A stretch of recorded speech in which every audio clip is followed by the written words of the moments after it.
بسم الله الرحمن الرحيم. السلام عليكم ورحمة الله وبركاته. مباراة منتخب مصر ونيوزيلندا. مبروك لمصر، أول فوز لمنتخب مصر في تاريخه في كأس العالم. الشوط الأول المنتخب ما كانش أفضل حاجة، خاصة في الهدف اللي أحرزته نيوزيلندا.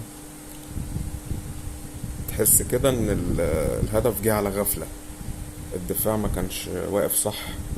الراجل اللي طلع المدافع بتاع نيوزيلندا اللي جاب الجون، يعني طلع كده وحطها بمنتهى الأريحية والسهولة، ومهند لاشين خبط في فتوح، فالكرة دخلت جون يعني.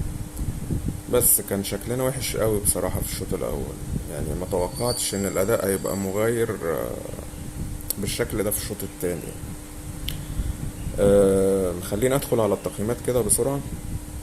مصطفى شوبير 8/10، محمد هاني 4/10، ياسر إبراهيم 1/10، حمدي فتحي ملحقش، فتوح 3/10، مروان عطية 3/10، مهند لاشين 2/10، إمام عاشور 2/10،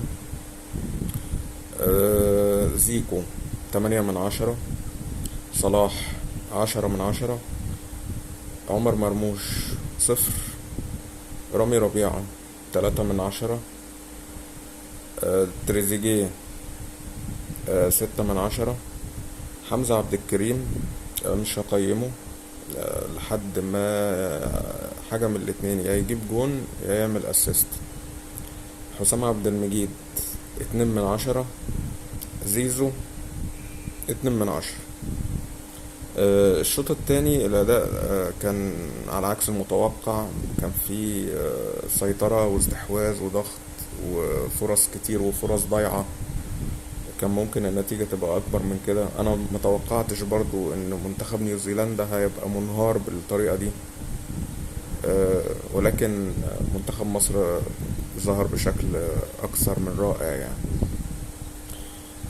هدف زيكو كان حلو، هدف صلاح كان حلو، هدف تريزيجيه بقى ده الختام يعني كان حلو برضو. الأهداف كلها بصراحة كانت حلوة يعني، وفي توقيتات حلوة، اللي هو توقيتات ما تخليش المنافس بتاعك ان هو يلملم نفسه يعني، ويبدأ ان هو يهاجمك. بالتوفيق في اللي جاي ان شاء الله.